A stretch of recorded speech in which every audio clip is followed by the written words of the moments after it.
और इसी समय आप तशरीफ ले आए, बहुत शुक्रिया आपका। आप सारे लोगों के लिए मैं रेंजर्स के लिए चंद अशार अपने पेश करना चाहती हूँ के लिए कि चराग जुल्मत शब में जला के चलते हैं। चराग साहिब सदर आपकी इजाजत से कि चराग जुल्मत शब में जला के चलते हैं, हम अपने रास्ते खुद ही बना के चलते हैं।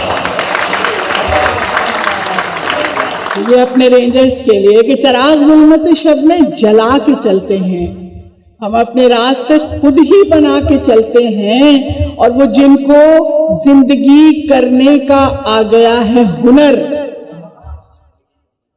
वो जिनको जिंदगी करने का आ गया है हुनर, वही तो लोग मुखालिफ हवा के चलते हैं।